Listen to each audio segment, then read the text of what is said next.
Queridos alunos, hoje não é um vídeo, né? Hoje eu vou falar com o Pedro Minatel, que trabalha na Expressif, um brasileiro. Sim, muita gente já conhece o Pedro Minatel do blog dele, ele também acho que tem um canal no YouTube. Então é bem legal essa conversa com ele, porque a gente está falando com o fabricante, ok? E o vídeo de hoje eu vou falar do ESP32S3. Esse cara, né, esse chip, nitidamente está voltado para performance. A Expressif começou a falar assim, olha, vamos fazer um cara voltado para inteligência artificial. E olha que legal, fizeram, hein? Fizeram e o Pedro está mexendo nele, né? Ó, a gente vai falar de Arduino 2.0, Wi-Fi 6, né, que eu falei no outro vídeo, e S3, principalmente aqui S3, porque o vídeo é muito longo, né? O vídeo ficou com mais de 2 horas e eu recortei ele aqui no momento que eu falo de S3, inteligência artificial, processamento de borda, tendência de IoT. Então vamos lá, vamos assistir esse vídeo.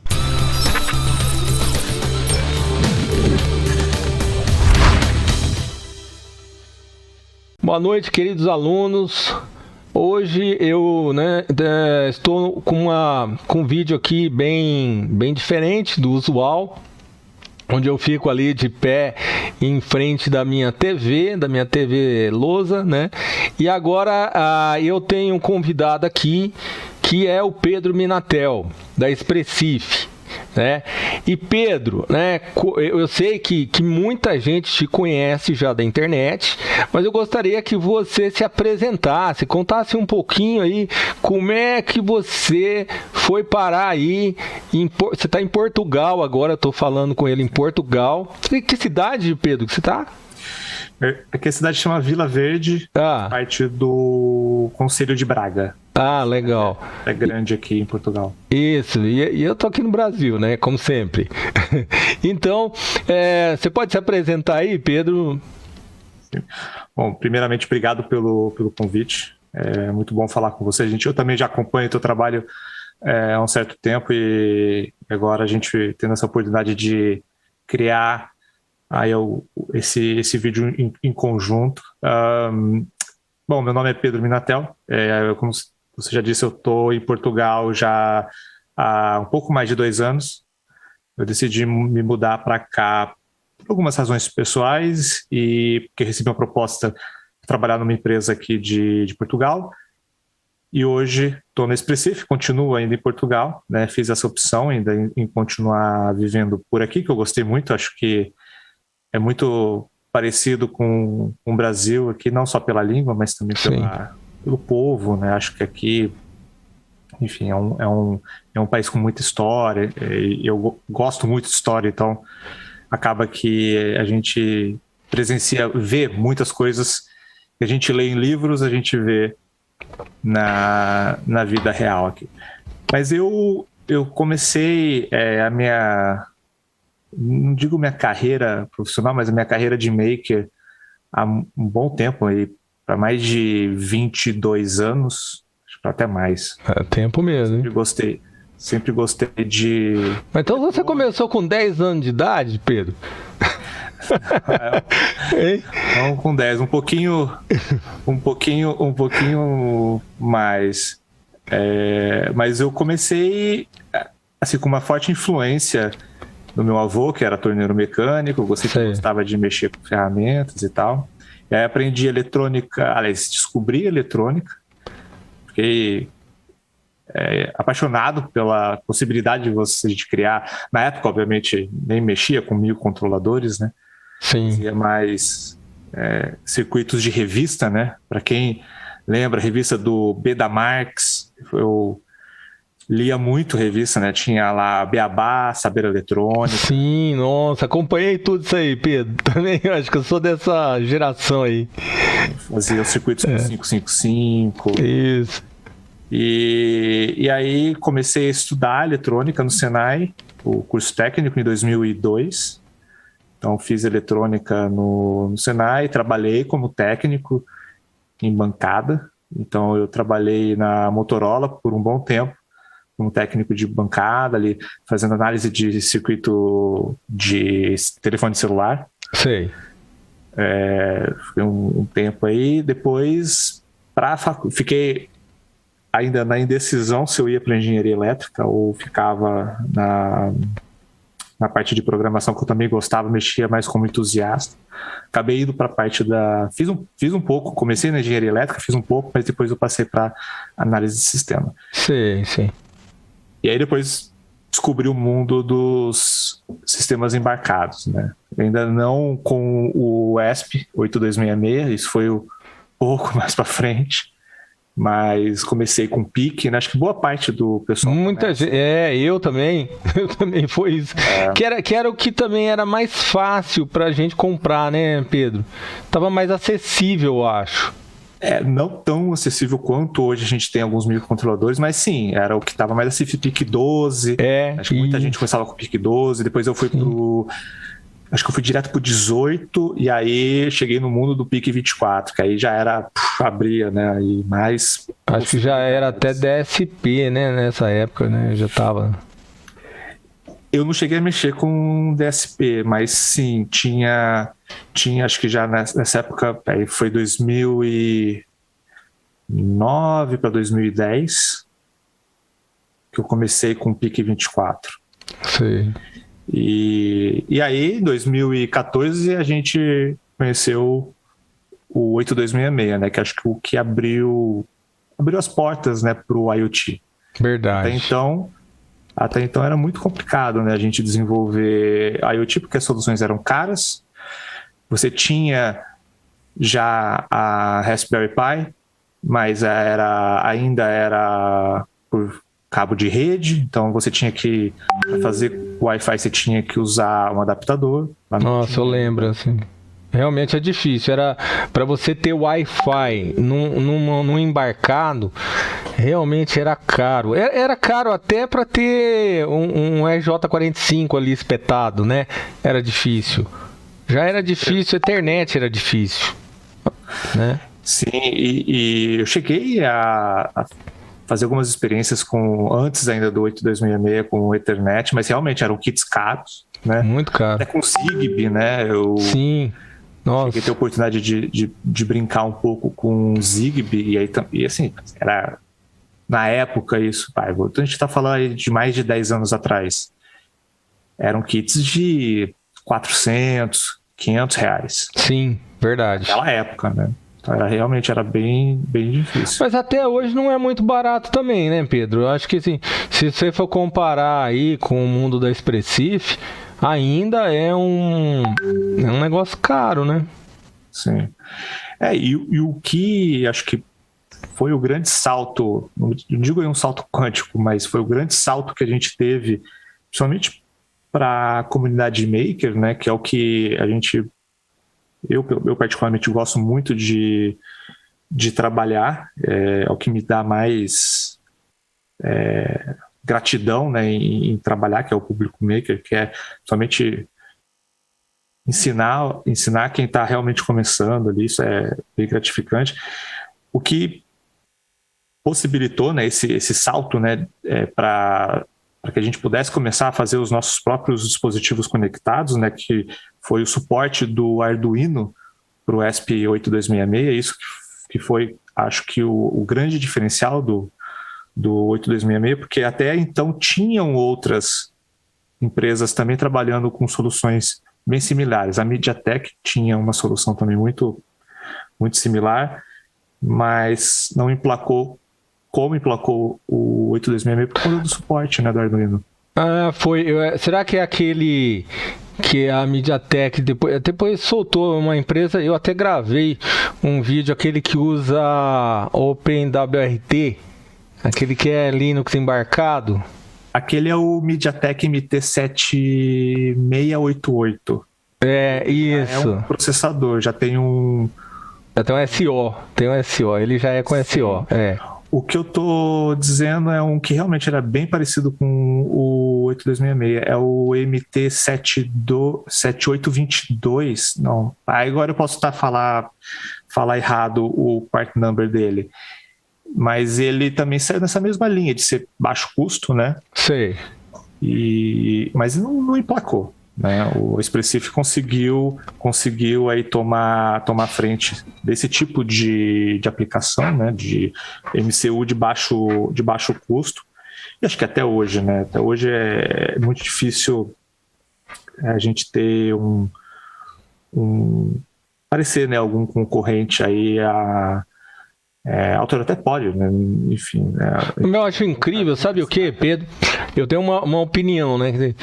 Tá, tudo bem, eu tô interrompendo a tua apresentação, você começou a se apresentar e tal, mas assim, Pedro, até hoje eu fico impressionado de não ter, por exemplo, uma empresa tipo a Motorola, a Philips, a Microchip, de não ter avançado em cima disso daí, sendo que assim, não é uma coisa assim, eu pesquisei, né, e muita gente não sabe, Pedro, que o LX6, o LX7, ele é um chip, a parte do microcontrolador é licenciado da Cadence, né, não é de propriedade da Expressif, o que não tem problema nenhum, porque você pega a ST é quase tudo licenciado ARM, né? Então, assim, no mundo dos chips, da eletrônica, às vezes não compensa você pegar e fazer um microcontrolador do zero. Vale muito mais a pena você pegar a arquitetura, licenciar, que já foi testado e tudo. E eu acho que isso a Expressif fez muito bem. Agora, ela conseguiu fazer com um preço que realmente foi assim, eu não sei, Pedro, se eu vou fazer uma análise correta, tá? Porém, eu acho que uma das coisas que eu defino o sucesso da Expressif, porque assim, a pessoa pode não entender, mas assim, eu entendo dessa maneira. Duas coisas definem o sucesso da Expressif. Um é o preço, tá? Porque o mundo hoje é sensível ao preço. E outro aspecto foi o trabalho de desenvolvimento de software da Expressif, né? Ela criou o chip, se você vê lá a parte de rádio, que tem hora que eu não sou especialista em arquitetura de chip, mas eu vou dizer o seguinte, eu às vezes penso que é uma das partes mais difíceis de se implementar, que é a parte do rádio. Né? Você tem um rádio e que você dali você deriva, o cara vira Bluetooth, o cara vira, né? Você tem vários pipes de saída de rádio, né? Então, assim, motivo, eu desconfio o seguinte, Pedro, você pode até confirmar ou não, tá? Mas eu desconfio que a Expressif ainda não tem concorrente à altura, porque o povo aí tá com dificuldade de fazer esse par de rádio. Porque microcontrolador, meu Deus, você licencia um ARM aí, acabou o problema. Agora com RISC-V, então, não precisa nem licenciar. Você pega uma arquitetura pronta lá, que alguém deixou lá open e usa. Como a Expressif está fazendo também, né? Então, eu estranho, Pedro, juro que eu estranho muito as outras indústrias. Mas é muito esquisito esse negócio. O primeiro ponto é que não é fácil você fazer o seu chip, né? Não é. Muita gente acha que basta você ir lá, né? Imagina, você pega um carrinho de supermercado e vai ali pegando os periféricos, né? Quero memória RAM, quero o core, quero. Então não é bem assim, né? Envolve um time de engenharia grande e competente, porque não é qualquer um.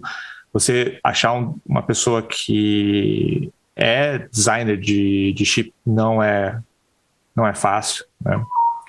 Então exige também investimento financeiro muito grande, né? Exige você, porque também para a Expressif também não foi fácil começar a fazer chip. Acho que ao contrário de muitas empresas que são aí já consolidadas no mercado, são empresas aí já com 50 anos de mercado, né, e que são marcas muito já consolidadas, né? A Expressif, ela apareceu do nada, assim. Uma empresa que ela foi fundada em 2008. Então, ela... É bem nova, né? Sim. Então, e fazer o que ela está fazendo realmente é impressionante. A questão do preço é uma questão um pouco mais complexa, porque não é uma análise somente do valor que vai chegar ali, né? Envolve muitas outras coisas, né? Hoje, um dos maiores custos que uma empresa tem, por exemplo, de um processador, é a questão. Você tem, obviamente, a gente não está considerando o investimento de você fazer uma fábrica, porque aí o investimento é estratosférico. É assim, eu digo assim, a Expressif, eu acho que como com muitas empresas, ela não tem a fundição, né? Vamos esclarecer assim, ela não vai lá fazer o wafer e tal, ela terceiriza isso, como a Intel terceiriza, por exemplo, a TSMC, né? Sim, ela é fabless, né? Que chama. Isso. Mas assim, sem contar, obviamente, esses custos, considerando uma empresa fabless, né? Sim. Você tem um custo muito alto de propriedade intelectual, né? Do que você vai colocar, ou questão do licenciamento, né? Também, você vai usar, por exemplo, um núcleo que você precisa licenciar, no caso, o Extensa, ele é licenciado. Então aí tem, obviamente, a negociação que você vai fazer com quem você está licenciando, desse volume que você vai produzir, e tem muitas variáveis aí vou colocar aí nessa matemática. Mas eu ainda acho difícil, pode até aparecer, não acho que não vai aparecer, mas pode até aparecer empresas com valores bem competitivos. Mas o que diferencia hoje a Expressif é que ela já tem não só o chip bem consolidado, mas também com uma base de software também bem consolidada, né? A gente tem hoje o IDF, então a gente tem um suporte já, que o IDF ele não é só um SDK, né? Ele é um framework, na verdade. Então você tem... Ele usa o FreeRTOS, mas tem várias camadas ali de abstração que você não necessariamente precisa lidar com o FreeRTOS direto, e a gente está cada vez mais melhorando, colocando novas funcionalidades, tem bastante coisa nova para aparecer para quem usa o IDF e também para quem usa o Arduino.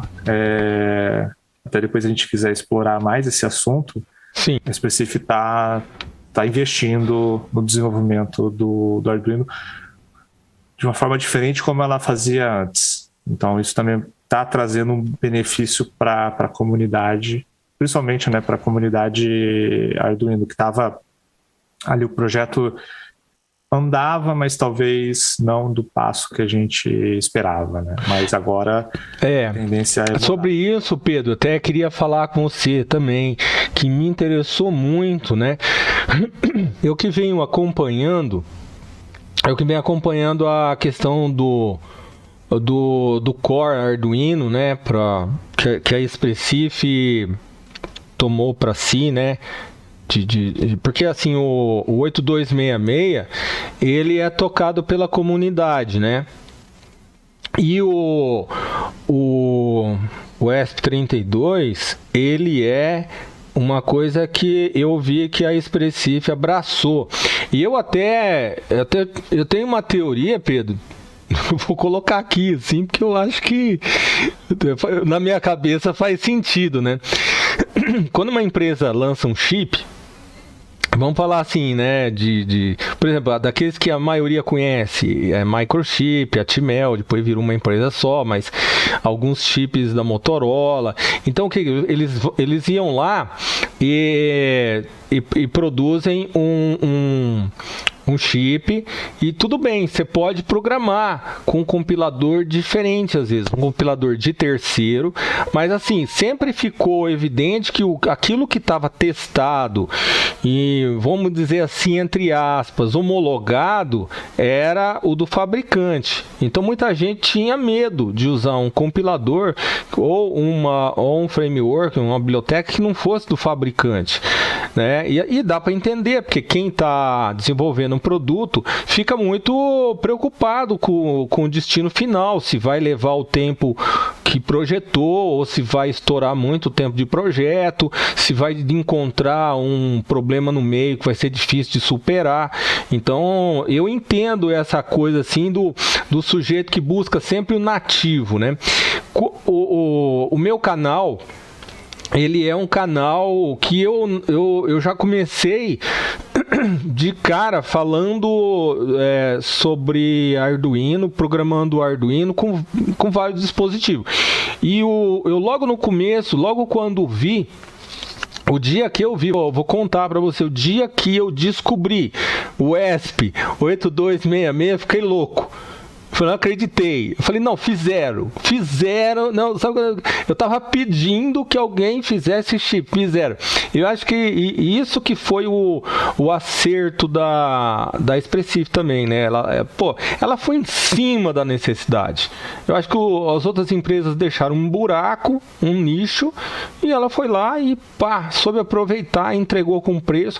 E aí a comunidade começou. Só que o que eu penso, tá? Vou dizer, tá supondo aqui.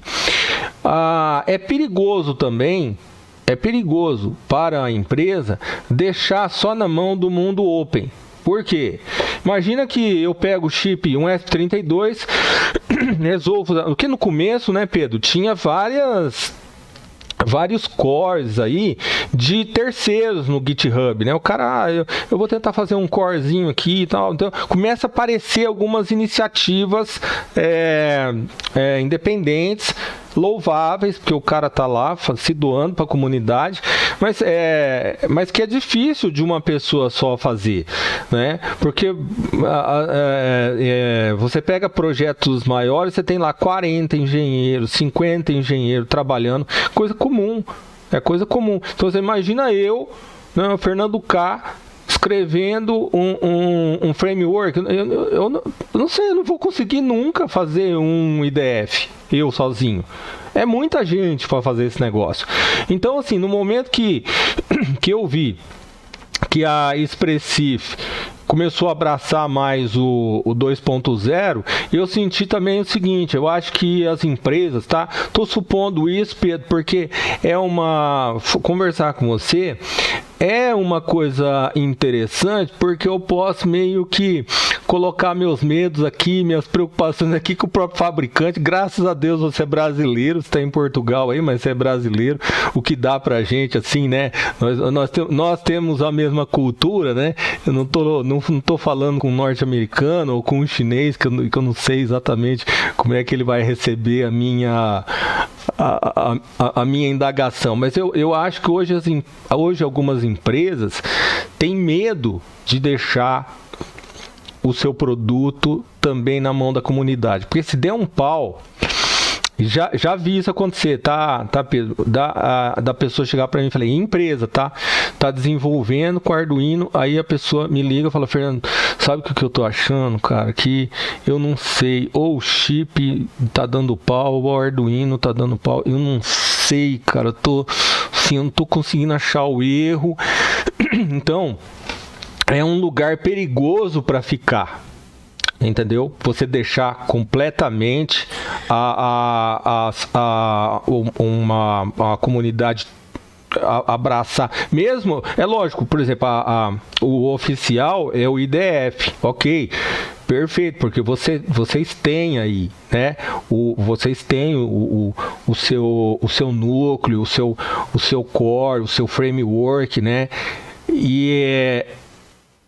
Agora, o que acontece? Eu pessoalmente vi com muito bons olhos, Pedro, porque às vezes a comunidade, por mais boa vontade que tenha, ela não consegue fazer o que a Expressive faz. Não consegue. E é difícil mesmo, tá? É difícil, que é uma questão de dinheiro, Pedro. É de dinheiro. Às vezes, por exemplo, você veja eu por mais que eu queira, poxa, de repente, eu vou fazer um frameworkzinho legal. Eu consigo até certo ponto, entendeu? Tô abrindo mesmo para você que é a realidade, né? Quantas milhares de linhas de código eu consigo escrever? Então eu acho que assim, eu até falo no meu canal, não acho que tudo tenha que ser open, eu não acho. Eu acho que o mundo open ajuda muito, eu gosto do mundo open demais, mas eu entendo assim, pô, eu aceito comprar um software, eu sou um cara que eu compro o software, aceito comprar um software, eu acho que às vezes vale muito a pena o tempo que eu perderia usando um software open que não é muito produtivo, eu compro o software, tudo bem, comprei, mas aquilo me trouxe um retorno, né? Então assim, eu não sou 8 nem 80, não precisa ser tudo open, não vejo demérito nenhum também se uma coisa não é open, entendeu? Eu acho que o que eu acho que nós como makers, e empresas, que tem também muita empresa me acompanhando, viu, Pedro?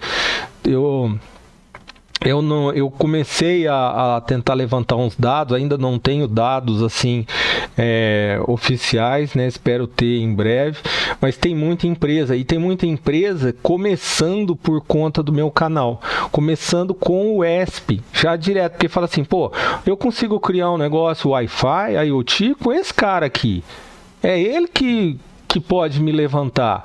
Então, assim, e eu também com o tempo vi que a Expressif só está crescendo, ela não está indo para trás, ela está indo para frente, o que dá uma confiança de você investir num produto, né?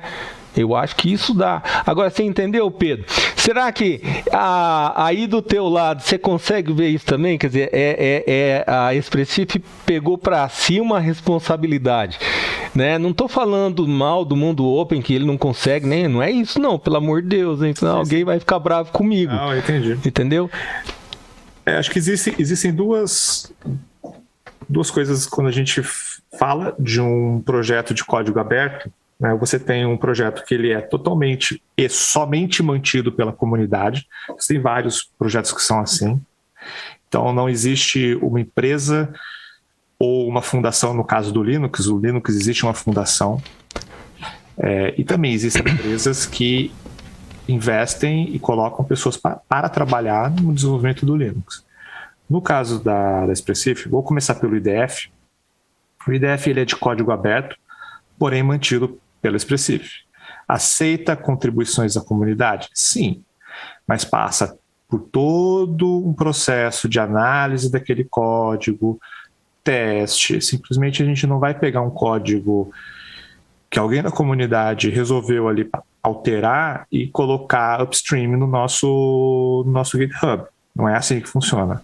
Por quê? A gente tem muito cliente que usa o IDF para desenvolvimento de produto, a gente precisa garantir que ele passe por todos os testes. A gente tem testes que o código todo ele é testado em dispositivos reais, então toda vez que a gente submete um novo código, passa por todo esse processo de teste, não é bem complexo, não é trivial, mas o código ele é aberto. Ele não é 100% aberto, existe uma parte do Wi-Fi que é fechada, a parte do rádio praticamente ela é fechada. Microcódigo, né, que vai lá dentro, né, Pedro? Imagino também. Ele distribui toda a parte do Wi-Fi e Bluetooth é distribuído em arquivo binário. Porque ali dentro tem propriedade intelectual. Sim. Né? Então, é o core ali do ESP. O principal diferencial do ESP que é o rádio. Então, isso é fechado. O resto é todo aberto. Né? Qual é a vantagem disso? Primeiro que você consegue ali ver o que está realmente acontecendo. Né? Sim. Se você quiser, você pode alterar por sua conta. Não que isso vai ser aplicado no projeto, mas você pode fazer um fork lá e alterar do jeito que você quiser. O Expressif não cobra licença. Ela não cobra nenhum tipo de royalty quando você cria seu produto com eles. A gente está ali, é uma ferramenta que você pode usar. Muita gente usa o IDF como base para outros frameworks, no caso o Arduino. O Arduino usa o IDF lá. Exatamente. Debaixo do capô, né? E você tem, no caso do projeto do Arduino, que também é muito parecido com o do IDF, porém existe um percentual maior de pessoas da comunidade colocando código lá. Né? Sim. Então, você tem, da mesma forma que você tem no IDF, você tem a Expressif que cuida para que ninguém quebre o código, para que ninguém faça coloque algo ali malicioso. Até malicioso, com certeza. Eu vejo a preocupação, por exemplo, com a segurança, né? Hoje a Expressif tem trabalhado mais nesse sentido, né, Pedro? Eu vi isso aí. Então, nesses projetos, acho que o fato de você ter esse projeto aberto é positivo, né? Eu também eu gosto muito da filosofia de software aberto, software livre. Já trabalhei com inúmeras soluções, também algumas soluções eu acho que as versões pagas são melhores, porque você tem um investimento maior. Sim. Então, imagina, para quem edita vídeos, você tem ferramentas pagas que, cara, te facilita o trabalho imenso. É verdade. Porque existem times de 200, 300 pessoas trabalhando naquela ferramenta. A metáfora boa essa que você deu, realmente. Você tá pagando para resolver o teu problema, né? Exatamente. Você tem a versão grátis, né? Então você tem a versão aberta, não só a versão, porque você também tem ferramentas que são gratuitas, porém não são de código aberto, enfim.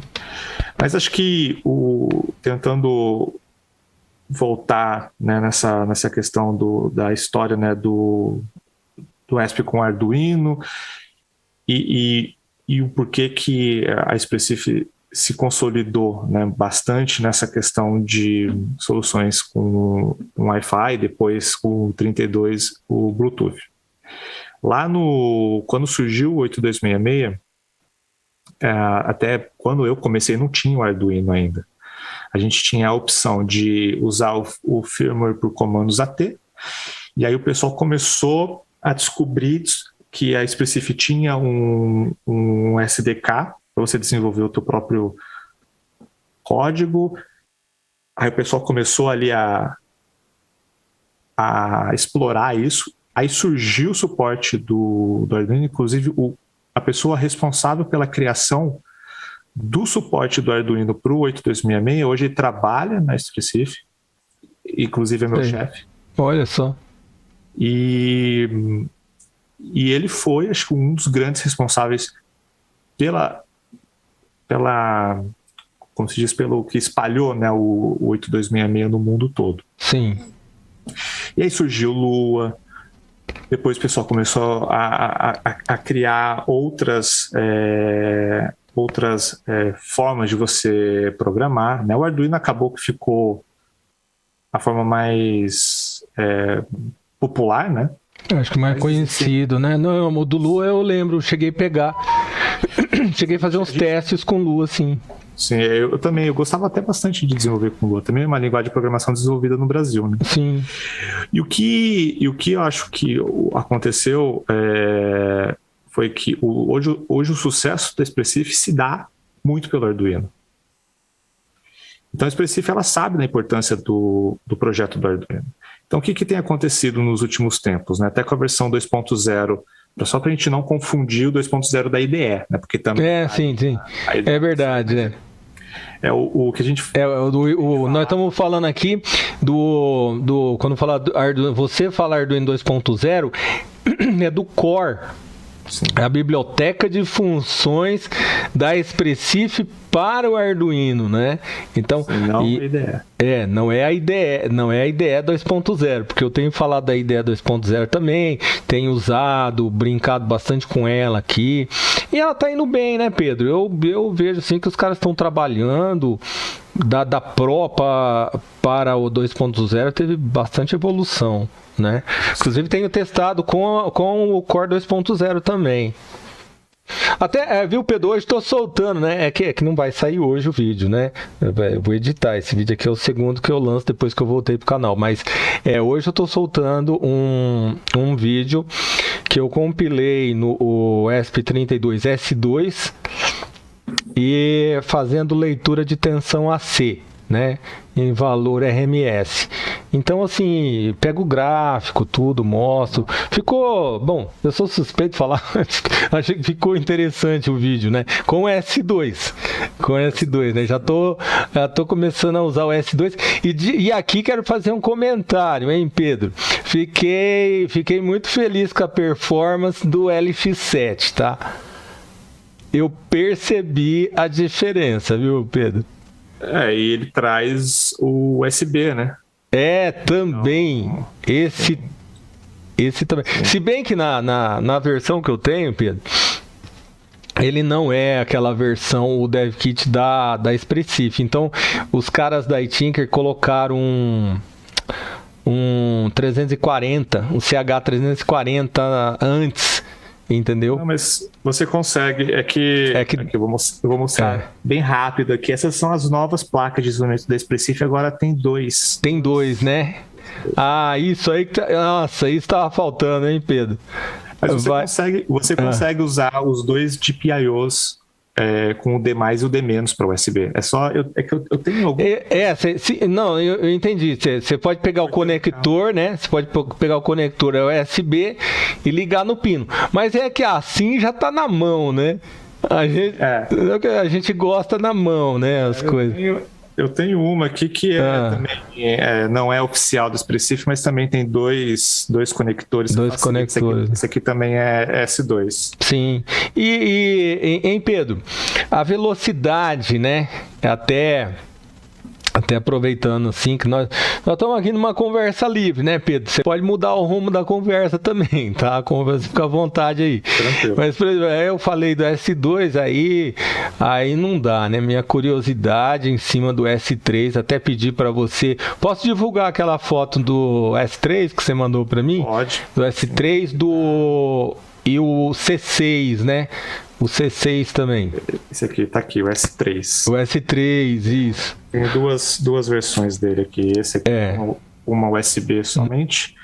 E esse aqui com 2. Com 2 USB. Então, eu achei muito interessante isso. A performance do LX7, né? E você veja só, eu tô muito ligado à impressão 3D, embora eu não falo muito no canal, né, Pedro? Mas eu tenho, assim, bastante proximidade com a impressão 3D. E eu tô percebendo o que o público... Eu vou testar, né? Eu tenho várias controladoras, mas eu vou testar o ESP32 rodando o Marlin, né? O firmware para impressora 3D e eu vejo que para fresadora Halter, né, os caras estão eu já testei, tá, com o ESP32, né, e ele é compilado com Arduino, e eu deixei essa fresa funcionando um tempão, cara, mas um tempão. Eu falei assim, eu quero que trave, eu quero ver o software travar ali, e não travou, entendeu? Não travou. Até tem um pedaço, eu tenho até pedaço da usinagem, né? Isso aqui eu fiz uma usinagem em plástico, né? Esse aqui é pequena, mas eu fiz uma bem grande. Usinei aqui, Fernando K. Não sei se dá pra ver aqui, ó. Que material que é isso? Esse material aqui é sobra de filamento 3D. E foi feito com ESP32, quer dizer, a controladora é ESP32 rodando Marlin Wi-Fi. Ou seja, até tinha um cliente, você imagina o seguinte, o cara vai cortar, gente que mexe com plasma, corte de aço a plasma. Rapaz, a pior coisa que tem é quando você tem um cabo USB ligado no computador, porque a quantidade de ruídos, de espúrios elétricos, de tudo quanto é frequência, é uma coisa horrível, né? Então, muita gente... eu acredito que produtos de automação vão começar a ir para o ESP, né? E é incrível, porque o ESP, assim, ele tem uma filosofia, né, Pedro, que não é igual você usar um STM32F7, que tem aquele bando de I/O tudo paralelo, tal. Não, a filosofia é outra filosofia, né? Mas eu vejo isso, eu vejo que tem uma linha de pessoal, e eu sou um deles, eu não digo nada, Pedro, se eu não tiver um tempo aí, um dia aí, igual que folgar um pouco mais na minha vida, eu vou soltar uma placa 3D de impressora 3D usando o S32. A gente tem um colega na Expressif que é adepto à impressora 3D e tal. Eu posso até tentar ver com ele se o projeto dele é aberto. Sei. Ele fez uma placa controladora e, inclusive, uma das vezes que eu estava a conversar com ele a respeito disso, ele tentou, também para não ter cabo, né, conectado entre a impressora e o computador, e tentou Bluetooth, tentou Wi-Fi, ele não ficou muito feliz com o resultado, e ele foi para o Espinal. Então, toda a comunicação que ele faz via o Espinal, e aí flui. Mas Pedro, não precisa, sabe por quê? Porque, por exemplo, do jeito que está implementado, né, é o GRBL.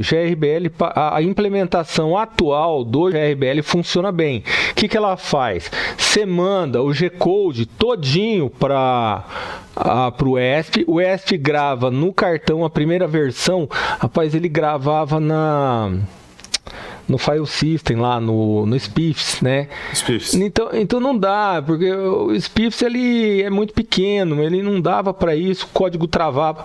Aí passou um tempão, eu resolvi testar de novo. Eu peguei eu montei, né? E nem virou vídeo, hein, Pedro? Olha, tem muita coisa que não virou vídeo, Pedro. Muita coisa. E aí, não virou vídeo, mas eu quis testar. Falei assim, esse negócio eu quero saber se ele funciona ou não. Né? Não é possível que esse GRBL vai ficar no Arduino Uno a vida inteira. E hoje ele funciona. Eu tenho confiança de mandar rotear bastante coisa nessa fresadorinha que eu fiz aí com o GRBL do SP32. Então, assim, agora eu vou testar com a impressora 3D, mas com um Marlin, um firmware. E aí o que acontece, Pedro? O que a gente faz? A gente não precisa fazer... você manda direto.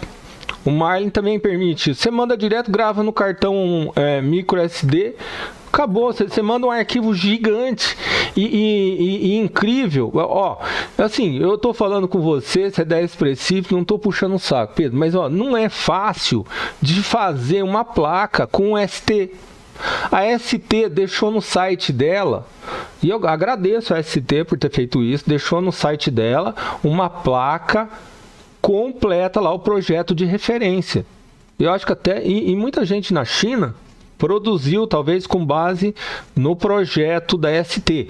Então a ST para vamos dizer, incentivar, usando o STM32F407, se não me engano, que é um ARM razoável, né? 32 bits. Então, agora, a vantagem do ESP é grande. O cara tem um Wi-Fi lá. Então, e não raro, existem essas plaquinhas que depois tem um ESP8266 ali, entendeu? Para fazer o Wi-Fi. Mas eu não testei ainda, mas eu acredito, Pedro, que está rodando bem. Eu tenho esse feeling já que não tem indústria soltando isso aí, mas eu tenho vontade de fazer isso, né?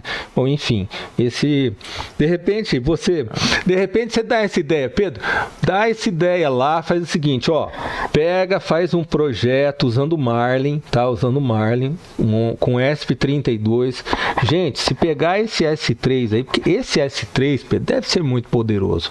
O cara é 240 MHz, tem 2 núcleos, LX7. Acho que o grande, até começar a falar um pouco do S3, né? Se você pegar o S2 e o S3, né? Tudo bem que o S2 tem um núcleo somente. Mas o S3, que já são 2 núcleos, ele já tem Octo SPI. Então você tem uma SPI com 8 linhas. Então, imagina você colocar uma flash nele com 8. Nossa, isso é legal, hein? E ele tem o que é o grande ponto dele, a aceleração dele em hardware para algoritmos que você consegue fazer inteligência, rodar algoritmos para inteligência artificial, machine learning. Você consegue, por exemplo, ter uma performance muito maior se você quiser usar para câmera e detecção de imagem, detecção de pessoas. Isso, até queria te perguntar, Pedro, eu não cheguei a fuçar nessa parte aí. Tá disponível isso lá no Core 2.0? Tem exemplo disponível? No Arduino ainda a gente não tem suporte para o S3. Tá. Ainda. Por que acontece também, Fernando? A Specific ainda não está comercializando o S3. Então ainda não faz sentido a gente disponibilizar o suporte do S3 no Arduino, sendo que ninguém vai conseguir comprar. É verdade. Você sabe que eu sempre tento comprar, né? Eu sempre olho lá, será que estão rendendo já, né? Será que estão vendendo? O S2 que entrou agora já está sendo comercializado há mais de um ano, né? Seguramente há mais de um ano. O C3 que já está sendo comercializado foi adicionado agora, né? O C3 que é o primeiro RISC-V, né? Isso. Que a Specific lançou, se bem que o S2 já tem lá um pequeno core de baixo consumo RISC-V, né? Na verdade ele tem dois cores adicionais, né? Que um é o LP tradicional, né? Que você programa em assembly. Sim. E o segundo LP é o do RISC-V. Você não consegue usar os dois ao mesmo tempo, mas você tem essas duas opções. Mas voltando no C3, né? No S3, começa... o S3. O S3, ele vai abrir a questão de inteligência artificial com IoT. Né? Então, você ter cada vez mais processamento na borda, você trazer aquele processamento na borda, conseguir usar, por exemplo, algoritmos de DSP, né, de processamento de sinais digitais. Nossa, isso é muito legal. Se quer fazer uma FFT, tudo bem, já é possível fazer isso no 32 sem problema algum, mas no S3 você consegue tomar vantagem do hardware para fazer isso. Muito mais rápido, né? Muito mais. Muito mais rápido. Então imagina o que pode surgir aí. Pequenos analisadores de espectro. Verdade. Você pode usar, por exemplo, existe um periférico muito pouco explorado, que é o chamado Dedicated GPIO. O que é a GPIO dedicada? No ESP você tem a matriz, então você tem todos os pinos, né, físicos, e você tem periféricos que estão associados àqueles pinos que você não pode mudar, né? Tipo os touches, né? Analógicos, principalmente a parte analógica e tal. Funcionalidades de RTC. Você tem os pinos que estão no domínio do RTC, pinos que não estão no domínio, estão dentro da parte de gerenciamento de energia da CPU, enfim. Só que os periféricos você consegue ali brincar com eles e modificar. Então você consegue botar SPI em vários pinos distintos, consegue colocar I2C, I2S em vários pinos. Mas você tem o que a gente chama de GPIO Matrix, né, que é uma matriz, né, que você consegue ali fazer as conexões, quase como aqueles painéis de telefone antigo, né? Que você vai... Entendi, você liga tudo com tudo, né? Só que você perde um pouco de performance nisso, porque você passa por um estágio ali. Entendi. Você vai perder um pouco de performance só. Agora, se você quiser uma GPIO extremamente rápida, você consegue fazer esse bypass. É esse periférico dedicated GPIO. Você consegue fazer analisador lógico com isso. Lembra um pouco, sabe o que? O conceito assim meio de FPGA, né? Que como você tem um monte de células que você vai e conecta um na outra e acaba até o pessoal, eu não sei aí na Specific, mas eu não sou muito conhecedor desse mundo, mas o pessoal simula processadores inteiros em FPGA e às vezes antes de fazer o silício propriamente dito, né? Isso é um dos processos. Porque é muito custoso você não tem como. Não é que nem se tiver uma impressora 3D de chip. Você não consegue simplesmente ir lá e fazer. Então, o FPGA permite isso, né? Vamos dizer assim, eu posso ser depois criticado pelo pessoal da FPGA, porque eu também não sou dessa área. Mas o FPGA ele pode até ser considerado quase como uma forma de você imprimir uma impressora 3D para chip. Você não vai fazer ali aquela peça final. Exatamente. Vai ser produzido em uma... Isso. Se você fizer em FPGA, eu já estive conversando com a empresa disso, né, que lida com FPGA. E assim, você consegue simular muito bem o chip, mas você perde, às vezes, você perde ali 70% da performance, né? Então eles falam assim, Fernando, se você fizer no silício vai ficar muito mais rápido, mas você consegue depurar, por exemplo, seu código assembler, né? Entendeu? Você não tem... já pensou, depois que o silício está pronto, você fala assim, sinto muito, não funciona? Aí, realmente, acho que os custos não permitem, né, um erro nesse nível aí, né? Eu fico imaginando. Todo o processo de fazer chip é muito complexo, né, Pedro? E veio à tona agora por causa da falta de chip, né? Todo mundo ninguém falava de fundição, ninguém sabia que era fundição, e meio que levantou essa bola toda aí a falta de chip. E uma coisa que uma fábrica aqui do Brasil, o cara faz placa, tem um amigo aí, e ele falou assim, Fernando, você vê que por incrível que pareça, não tá faltando ESP32 no mercado. Eu consigo comprar, a ARM não, a ARM tá faltando, né? E eu mesmo já percebi isso daí. Então, eu tô falando assim, saindo da esfera maker, existe uma dificuldade hoje aí de encontrar chip, o preço subindo. E eu vejo que a Specific ficou assim, porque também ela é de nicho, né? Ela não é um processador genérico, então ela meio ficou fora dessa confusão aí. É realmente terrível. Quem precisa comprar hoje, às vezes um processador genérico, ARM, ele passa dificuldade aí, né? Se ele tiver em produção, meu Deus. Então muita gente sofre. Estou falando aí no caso de empresa, né?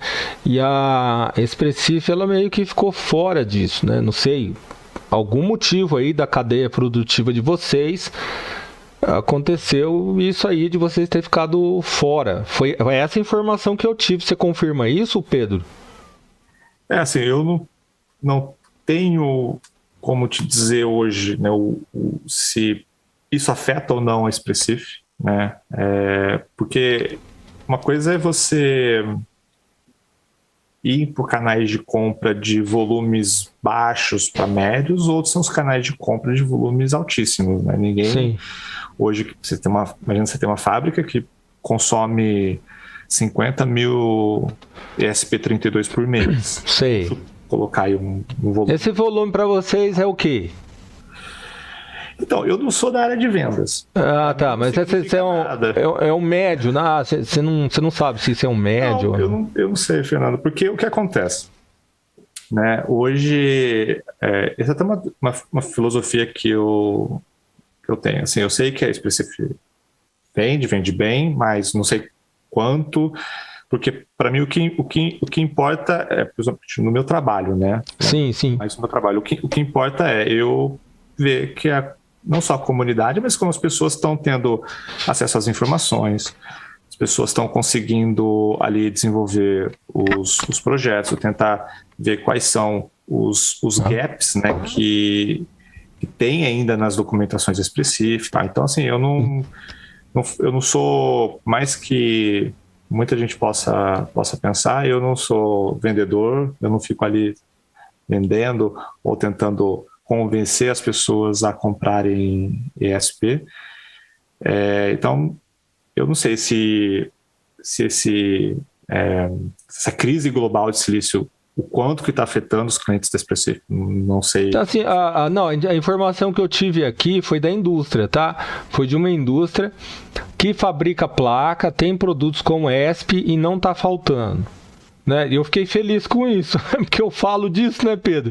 Então, eu falei, graças a Deus, meu seguidor pode comprar. E também hoje, como eu disse para você, Pedro, muita gente montou empresa por conta do meu canal. Eu fiquei besta de ver. Um pouquinho antes da pandemia, eu fui dar uma palestra na Associação de Engenheiros, né? E aí eu comecei, antes de eu fui o último a falar, e quando E eu fiquei sentado lá, com o pessoal esperando. E aí vinha gente toda hora, Fernando, ó, montei uma empresa, desenvolvi um hardware por causa do seu canal, não sei o quê. Então, às vezes, o cara, ele não é um engenheiro propriamente, mas ele acaba contratando o engenheiro e desenvolvendo a ideia, porque a gente sabe que o que faz vender o produto dele é a ideia dele, quer dizer, se tem mercado, se funciona o produto, é a combinação boa para o cara dar certo, né? Então, assim, e eu fiquei feliz por isso, né? Falei, poxa vida, alguém da indústria daqui de São Paulo, que fabrica placa, fala que está conseguindo comprar, né? Fiquei feliz. Esse é um dado até que para o meu seguidor aí, seja ele maker ou empresa, né? Que tem bastante empresa que me segue também. E aí eu vi isso, né? Fiquei feliz. Agora é lógico, eu não posso dizer, né? Essa foi a informação que eu tive de uma empresa, mas não posso dizer a extensão desse negócio todo. Mas Pedro, mudando um pouco de assunto aí do S3,